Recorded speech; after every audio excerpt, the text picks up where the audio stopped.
our today's topic, I am going to discuss first of all n vector space. In this, set of n vectors over a field f is called a vector space. तो ये यहाँ पे और इसको हम represent कैसे करते हैं? इसको हम रिप्रेजेंट करते हैं VNF. इसका मतलब है कि वेक्टर के अंदर n एलिमेंट्स हैं और ओवर अ फील्ड यानी कि स्केलर जो आया है वो फील्ड में से आया है. अब इसकी डेफिनेशन क्या है? तो जैसे वेक्टर स्पेस है तो उसके लिए हमने जो एक सबसे पहले हम सब स्पेस की डेफिनेशन कर रहे हैं. जो सब स्पेस होता है वो अपने आप में वेक्टर स्पेस होगा, तभी वो सब स्पेस बन पाएगा. सब स्पेस का मतलब तो सिर्फ एक सबसेट होता है. जैसे मैंने एक सेट लिया एस के अंदर तो बहुत सारे एलिमेंट है और उसका एक सबसेट कंसीडर कर लेती हूँ. जैसे कि कह लो इंटीजर है, इंटीजर किसका सबसेट है? रैशनल नंबर का. रैशनल नंबर किसका सबसेट है? रियल नंबर का. तो इस तरीके से, ठीक है. तो अगर मैं यहाँ पे एक सब सेट लेती हूँ तो वो सब सेट एक स्पेस की प्रॉपर्टीज को सेटिस्फाई करता होना चाहिए. तो वो कौन सी दो प्रॉपर्टी है जिससे कि वो वेक्टर सब स्पेस बनता है? पहली बात तो देखो यहाँ पे हमारे पास है कि इस जो ये वेक्टर स्पेस n एलिमेंट्स का है ना, इसके मैंने दो एलिमेंट्स कंसीडर कर लिए कि 1 और 2. ये दो एलिमेंट्स बिलोंग करते हैं किसी एक सेट S में. तो इनका लीनियर कॉम्बिनेशन मतलब क्या है कि अगर मैं इनको ऐड करती हूं सिंपली तो ये क्या हो गया? इनका कॉम्बिनेशन हो गया दो वेक्टर्स का. तो ये भी सेट S के अंदर बिलोंग करेगा. दूसरी प्रॉपर्टी क्या है कि एक मैंने अल्फा लिया, alpha belongs to field and V एक वेक्टर लिया जो कि सेट के अंदर बिलोंग करता है.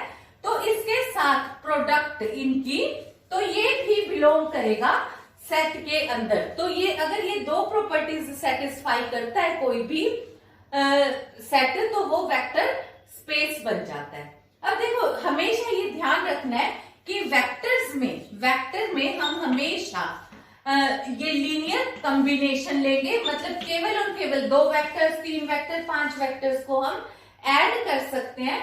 और जब हम मल्टीप्लाई करेंगे तो केवल स्केलर को मल्टीप्लाई करेंगे, V1 और V2 वेक्टर को मल्टीप्लाई नहीं करेंगे. तो वेक्टर कभी भी मल्टीप्लाई नहीं हो सकते केवल और केवल स्केलर. जैसे अल्फा प्लस बीटा और इंटू में V, ये इस तरीके से हो सकता है. Alpha into beta into V भी हो सकता है. कहने का पर्पस क्या है कि वेक्टर के साथ हम केवल और केवल स्केलर को मल्टीप्लाई कर सकते हैं, क्योंकि 2 स्केलर्स को ऐड करोगे तब भी स्केलर, 2 स्केलर्स को मल्टीप्लाई करोगे तब भी स्केलर. स्केलर का मतलब है कांस्टेंट और यहाँ पे वेक्टर का मतलब होता है वेरिएबल. तो जो वेक्टर क्वांटिटी है वो आपस में वेक्टर इंटू वेक्टर नहीं करना. तो यहाँ पे वेक्टर्स को केवल सम कर सकते हैं हम और स्केलर को हम मल्टीप्लाई भी कर सकते हैं, ऐड भी कर सकते हैं और वेक्टर के साथ हमने मल्टीप्लाई करना है. तो यहाँ पे अल्फा प्लस V नहीं करना, मतलब अब हम यहाँ पे अल्फा प्लस V नहीं करेंगे. ठीक है, मतलब एक स्केलर और एक वेक्टर ऐड नहीं हो सकता. तो या तो हम 2 वेक्टर्स को ऐड कर सकते हैं या एक स्केलर और एक वेक्टर को मल्टीप्लाई कर सकते हैं. लिखने का तरीका है कि अल्फा प्लस बीटा भी one and the same thing ही है. अल्फा इंटू बीटा ये भी एक ही चीज है कि that is a constant quantity के साथ वेक्टर की मल्टीप्लिकेशन. अब यहां से ये थोड़ा सा ये चेक करो कि जो ये हमने वैल्यूज लिखी हैं, अब ये वैल्यू फील्ड में से आई हैं. अल्फा और बीटा फील्ड में से आया है. तो वेक्टर क्वांटिटीज कैसी होती है? जैसे तो मैट्रिसेस की एक रो लिखते हो, मतलब मान लो मैंने मैट्रिसेस लिखी 1 2 3 4. ठीक है, तो एक वैल्यू तो हो गई 1 2, दूसरी हो गई 3 4. अगर मैं रो के अकॉर्डिंग लिखती हूँ तो ये मेरे पास हो गया एक वेक्टर, ये हो गया मेरे पास दूसरा वेक्टर. ठीक है, तो ये हमारे पास वेक्टर के तरीके से हमने इनको लिख दिया. और इसी तरीके से जो स्केलर है, स्केलर हमारे पास आएगा यहां से एक इनमें से फील्ड में से. फील्ड इंटीजर भी फील्ड नहीं बनाता, फील्ड बनाता है रैशनल, रियल एंड कॉम्प्लेक्स. देखो जो ये साइन मैंने लिया है कि rational is contained in real and real number is contained in complex number, ये मैंने नंबर सिस्टम थ्योरी के अकॉर्डिंग लिया है. देखो अब हम डिस्कस करते हैं कि कोई भी सिस्टम फील्ड कब बनाता है. कोई भी फील्ड तब बनाता है जब वो 11 प्रॉपर्टीज को सेटिस्फाई करे। वो 11 प्रॉपर्टीज कौन सी हैं? वो सबसे पहले तो अपने पास होती है क्लोजर प्रॉपर्टी। क्लोजर प्रॉपर्टी के अकॉर्डिंग क्या है कि अगर मान लो ए और बी कोई दो नंबर है जो किसी एक सेट में से बिलोंग कर रहे हैं, तो a प्लस बी भी उसी सेट में बिलोंग करता होना चाहिए। जैसे सपोज 1 और 2 बिलोंग करते हैं नेचुरल में, तो 1 प्लस 2 भी नेचुरल में बिलोंग करता हुआ होना चाहिए। इसके बाद अपने पास आ जाता है सेकंड पे एसोसिएटिव। एसोसिएटिव प्रॉपर्टी में हमारे पास क्या है कि a plus B plus C is equal to A plus B plus C होता है। ठीक है, ये जो प्रॉपर्टीज हम कर रहे हैं ये अंडर एडिशन कर रहे हैं, क्योंकि मैथ्स में अपने पास बेसिकली 4 ऑपरेशंस होते हैं, लेकिन हम मेन कौन से ऑपरेशन यूज करते हैं? कौन से 4 operation? Plus, minus, multiplication and division. जो ऑपरेशन हम यहाँ पे यूज करके चल रहे हैं वो under addition and under multiplication हम यूज करते हैं।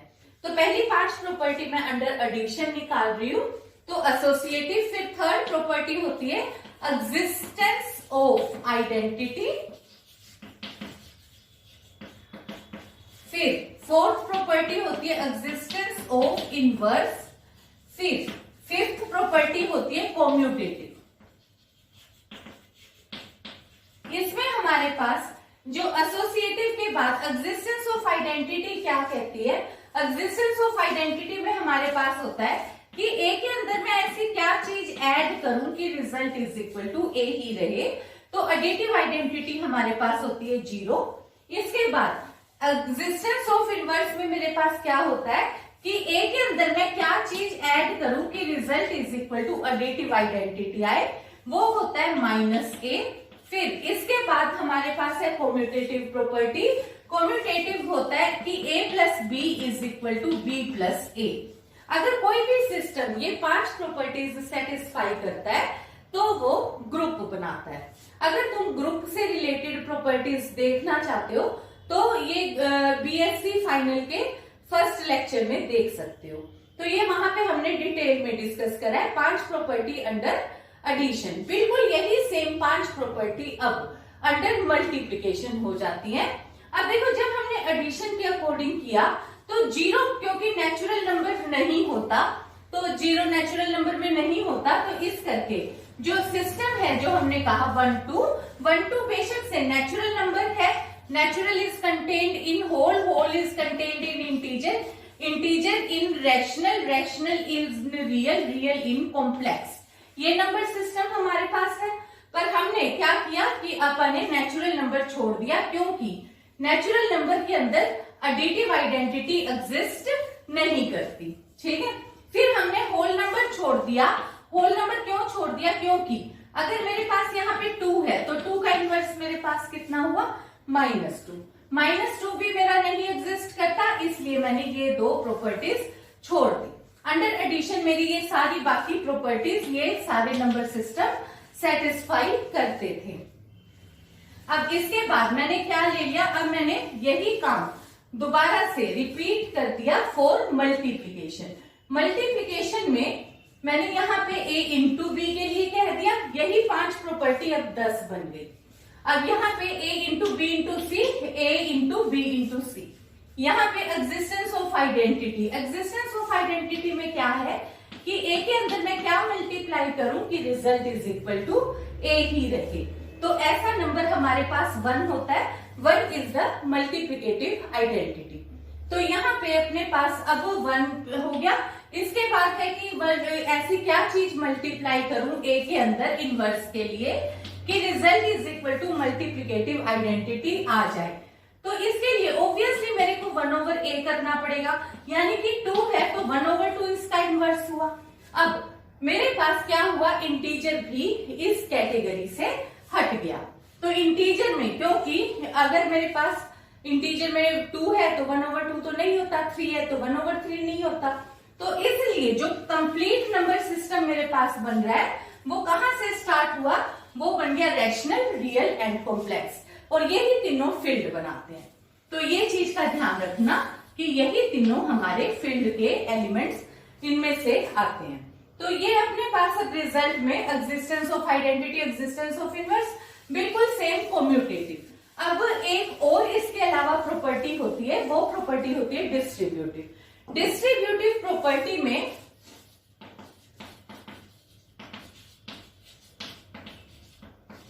A into B plus C is equal to A into B plus A into C, कि वो सिस्टम ये प्रॉपर्टी भी सेटिस्फाई करता होना चाहिए।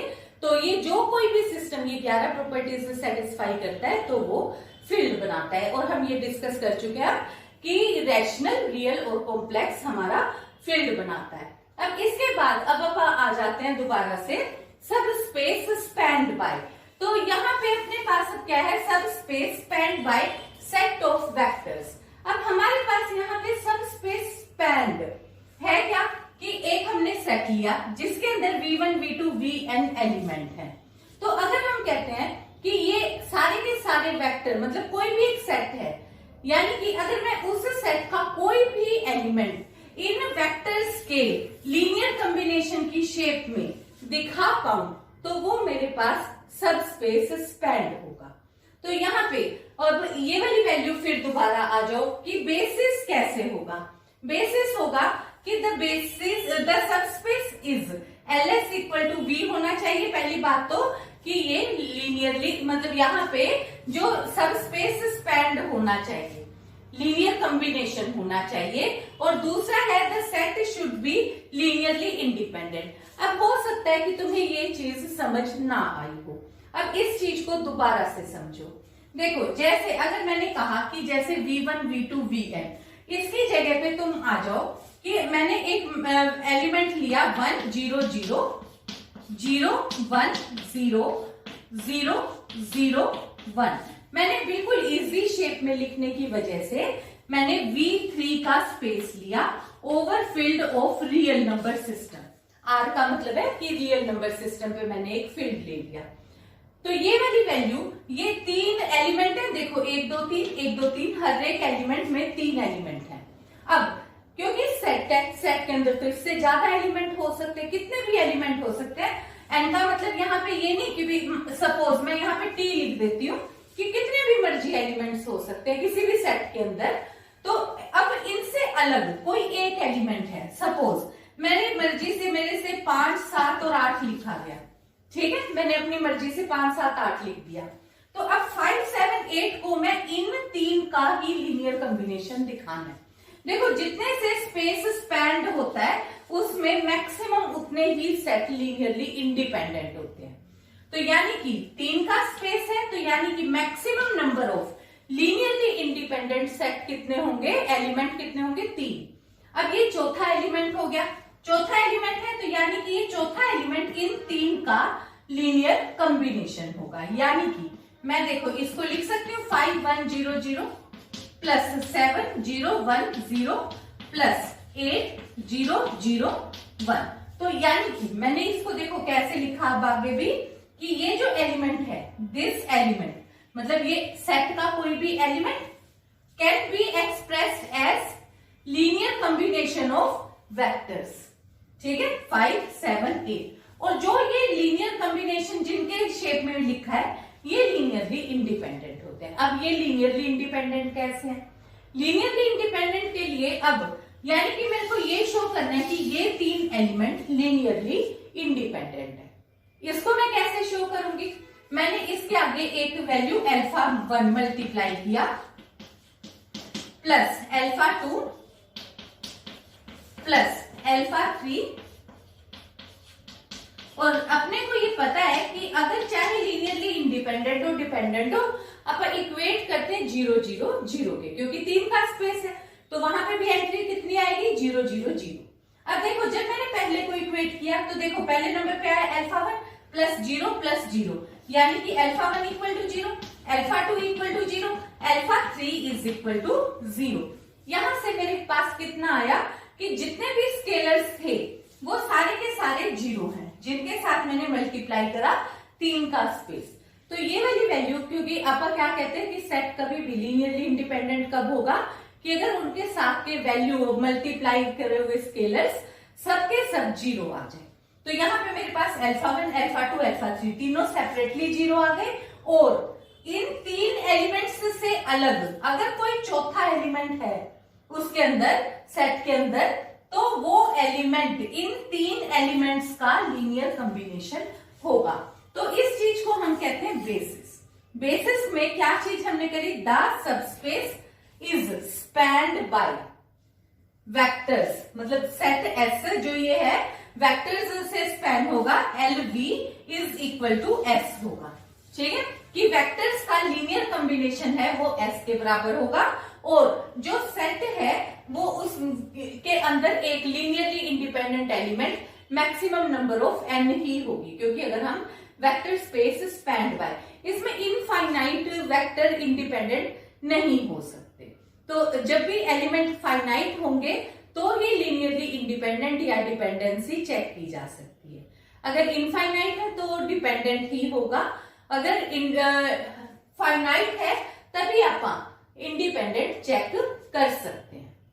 Now we have to prove that these 3 vectors are linearly independent। देखो पहले हमने एक क्वेश्चन किया कि अगर हम सारे के सारे स्केलर्स 0 के इक्वल प्रूव कर दें तो लीनियरली इंडिपेंडेंट हो जाएगा, ये हमने अपने लास्ट लेक्चर में किया था। अब इसी क्वेश्चन को करने का एक और तरीका है जिसमें कि हम इनको तीनों वेक्टर्स को मैट्रिक्स फॉर्म में लिख लेंगे।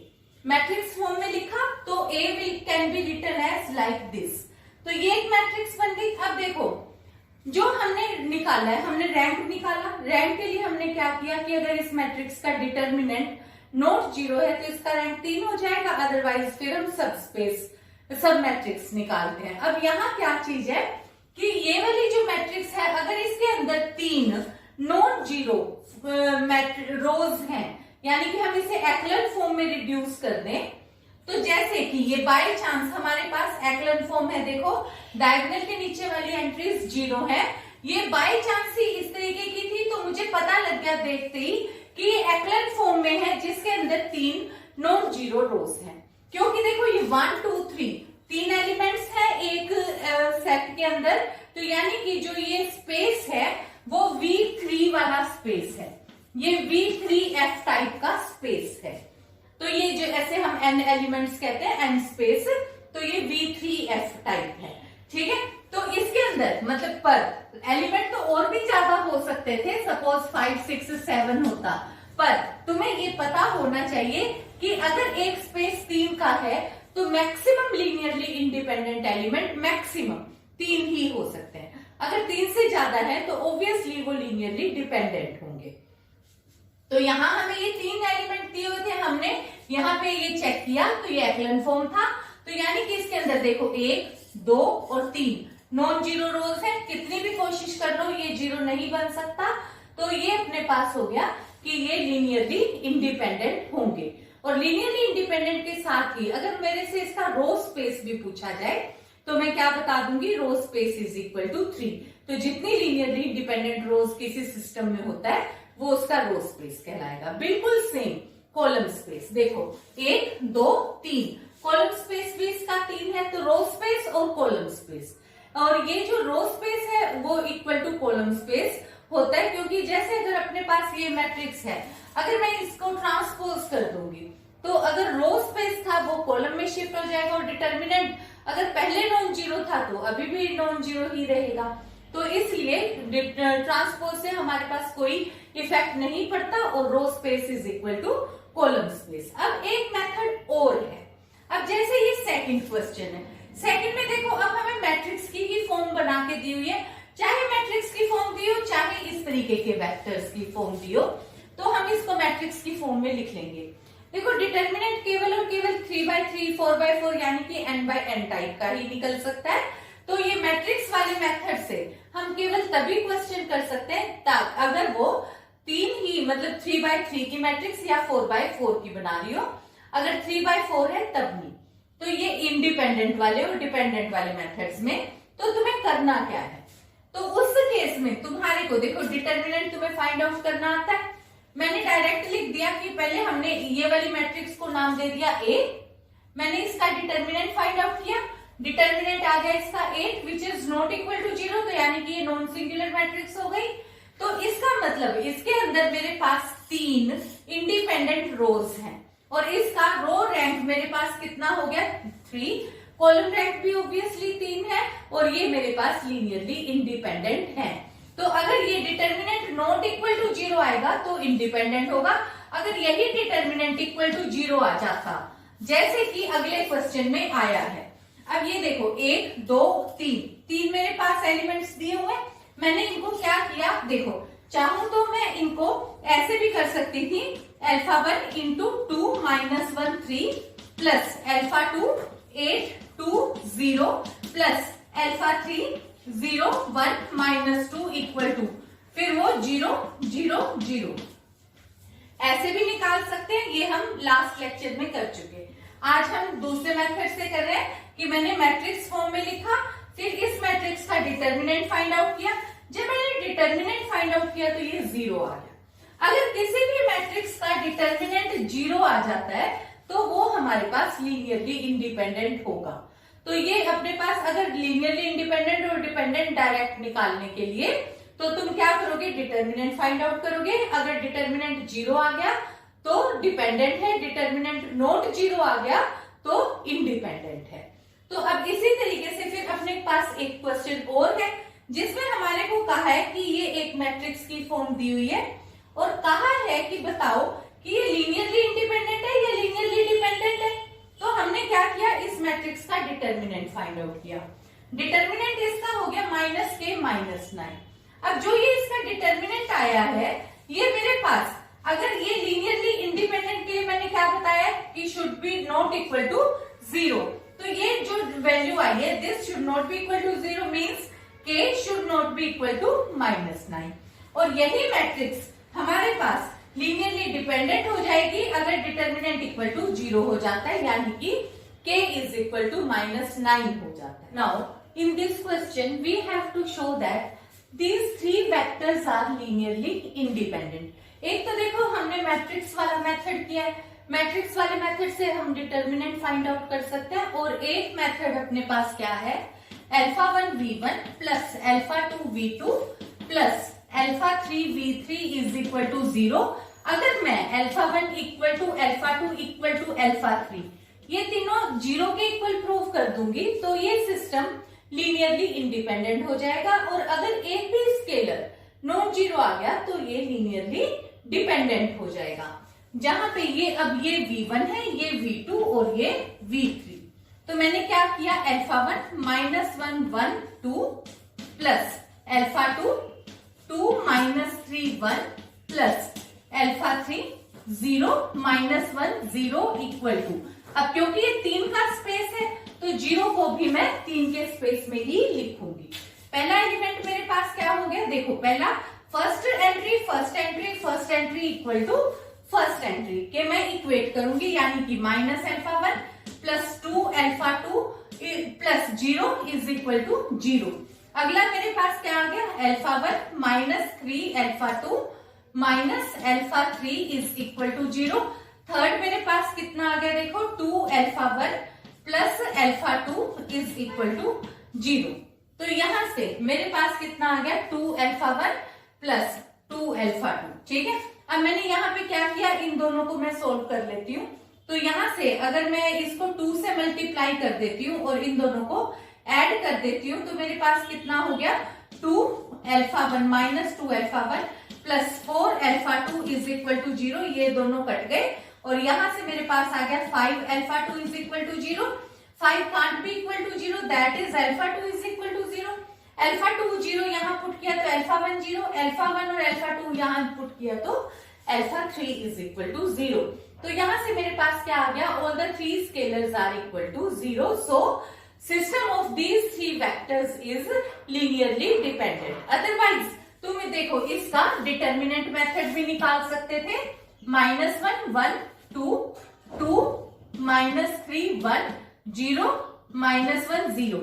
और देखो मैंने भी डिटर्मिनेंट नहीं निकाला और मुझे पता है कि determinant should not be equal to 0 ही आएगा क्योंकि मेरे पास ये सिस्टम लीनियरली इंडिपेंडेंट आ गया, क्योंकि alpha 1 equal to alpha 2 equal to alpha 3 मैंने तीनों को जीरो प्रूव कर दिया। ठीक है ना। तो अब मैंने देखो यहाँ पे -1 तो ये जीरो और ये कितना हो गया माइनस माइनस प्लस 1 तो इक्वल टू -1 इंटू +1 फिर हो गया -1 तो ये -1 से मेरे पास ये भी जीरो ये भी जीरो। ठीक है। फिर हो गया +2 तो ये हो गया +2 2 के साथ मेरे पास कितना है -2 तो यहाँ पे हो गया ये -2 तो मेरे पास आ गया -1 -4 इज इक्वल टू -5 और ये which is not equal to 0। तो इस तरीके से हम डिराइव करते हैं। और इसमें अब ये तुम्हें पता भी है कि रो स्पेस भी इसका कितना है 3 नॉन जीरो रोज, क्योंकि रैंक भी इसका कितना है अपने पास 3। Now we have this question in which we have to show that vectors are linearly dependent or independent. First of all, let us consider this be V1, V2 and V3. तो सबसे पहले again alpha V1 plus alpha 2 V2 plus alpha 3 V3 equal to 0 करना है।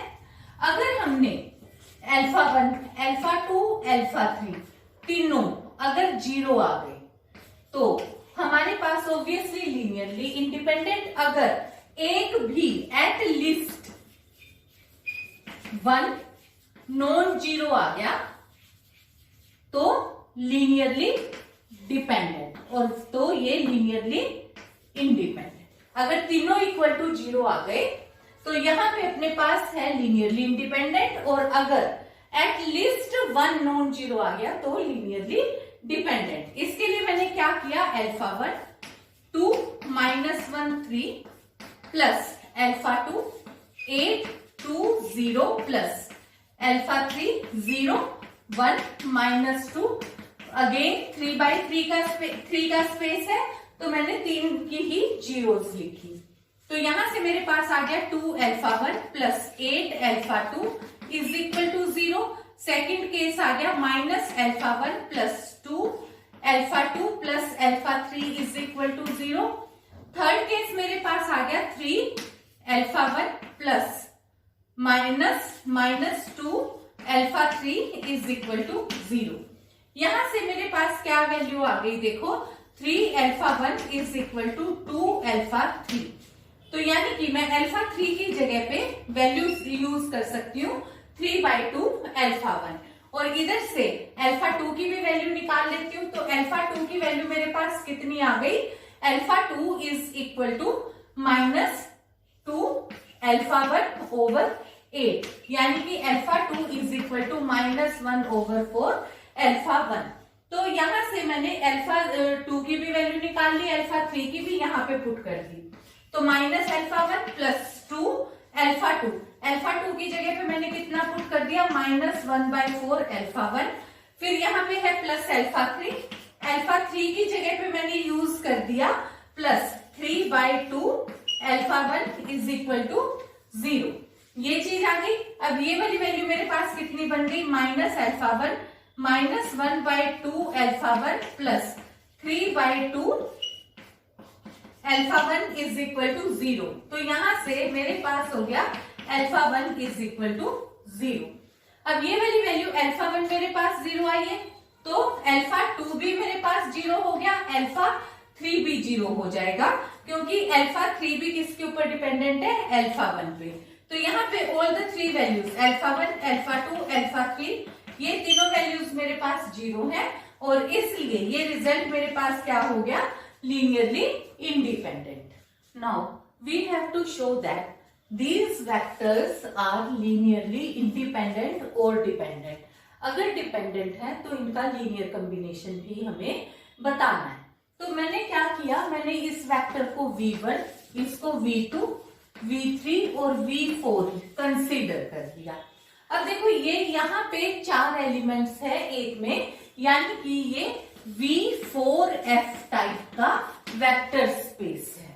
तो यहाँ पे जो ये वैल्यूज हैं हमने पहले किस तरीके से लिखा alpha 1 V1 plus alpha 2 V2 plus alpha 3 V3 plus alpha 4 V4 is equal to 0 type से लिख लिया।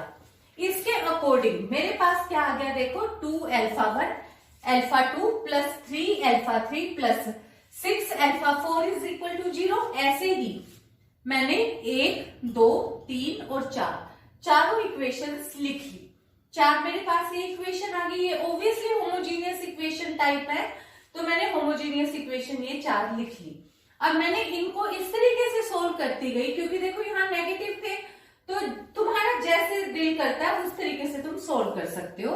तो मैंने पहले फर्स्ट के साथ यहाँ पे फोर्थ को 2 से मल्टीप्लाई करा और इनको ऐड कर दिया, तो ये एक रिलेशन बन गया। ये ऐसे मल्टीप्लाई करके एक रिलेशन बन गया, तो इसको मैंने नाम दे दिया फिफ्थ इक्वेशन। फिर ऐसे ही थर्ड और फोर्थ को मैंने यूज कर लिया, दोनों को जब मैंने सब्ट्रैक्ट करके, तो यहाँ पे से वैल्यू मेरे पास आ गई 2 alpha 2 plus 5 alpha 3 plus 4 alpha 4 is equal to 0। तो इसी तरीके से 5 टाइम्स फिफ्थ इक्वेशन, और फिर क्योंकि यहाँ पे मेरे पास 2 3 4 की 2 इक्वेशन मैंने बना ली इनको यूज करके, तो ये फिर मैंने इन दोनों को थर्ड और फोर्थ को यूज करके कर लिया एक रिलेशन डायरेक्ट इनके साथ। फिर यहाँ से जब ये वाली इक्वेशन को 5 और 6 नंबर दिया, तो 5 टाइम फिफ्थ इक्वेशन प्लस 6 किया, तो यहां से मेरे पास एक रिलेशन आ गया alpha 3 is equal to minus alpha 2।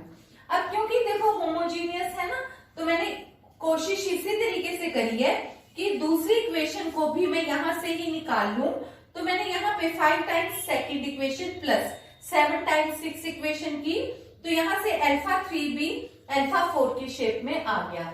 अब अल्फा 4 भी अल्फा 2 की शेप में, अल्फा 4 3 की शेप में, तो 2 और 3 की वैल्यू मैंने इक्वेशन नंबर 1 में पुट कर दी। 8 और 9 इक्वेशन से ये अल्फा 2 और अल्फा 3 की वैल्यू 1 में पुट कर दी, तो अल्फा 1 भी अल्फा 4 पे डिपेंडेंट हो गया, अल्फा 4 की वैल्यू आ गई माइनस अल्फा 1। अब देखो तुम्हारे पास जो भी अल्फा 1 2 3 है, ये सारे के सारे किस पे डिपेंडेंट है, अल्फा 4 पे डिपेंडेंट है। फिर मैंने यहां से क्या किया, अब देखो अगर एक की वैल्यू में जो भी वैल्यू कंसीडर करती हूँ, वही बाकी रिजल्ट्स भी उसी के ऊपर डिपेंडेंट आने शुरू हो गए। तो यहां से रिजल्ट मेरे पास कितना हुआ, मैंने लेट कर लिया कि अल्फा 1 इज इक्वल टू 1 है, तो उससे ये अल्फा 1 अल्फा 2 अल्फा 3 तो 1 1 हो गया, और अल्फा 4 की वैल्यू मेरे पास माइनस 1 हो गई। अब इन वैल्यूज को मैंने इस रिलेशन में पुट कर दिया, तो यहां से मेरे पास क्या आ गया, v1 plus v2 plus v3 minus v4 is equal to 0। और तुम्हें पता है कि अगर एक भी स्केलर नॉन जीरो है तो ये result is equal to linearly dependent होता है, और यहाँ तो मेरे पास सारे के सारे स्केलर्स ही नॉन जीरो हैं, इसलिए ये वाला जो वेक्टर्स का सिस्टम है ये मेरे पास लीनियरली डिपेंडेंट है। दोबारा फिर हमने कहा है कि अगर सिस्टम लीनियरली डिपेंडेंट होता है तो इनमें से कोई एक वेक्टर अपने बाकी वेक्टर्स का, सेट के वेक्टर्स का लीनियर कॉम्बिनेशन होता है। तो देखो मैंने क्या किया, इस वेक्टर को एक साइड लिखा, बाकी सबको दूसरी साइड, तो यानी कि जो ये v4 वेक्टर है वो v1 v2 और v3 का लीनियर कॉम्बिनेशन बन गया। तो यहां से ये मेरे पास आ गया कि वेक्टर मैंने लीनियरली डिपेंडेंट भी शो कर दिया, लीनियर कॉम्बिनेशन भी। तो that is all for today, thank you.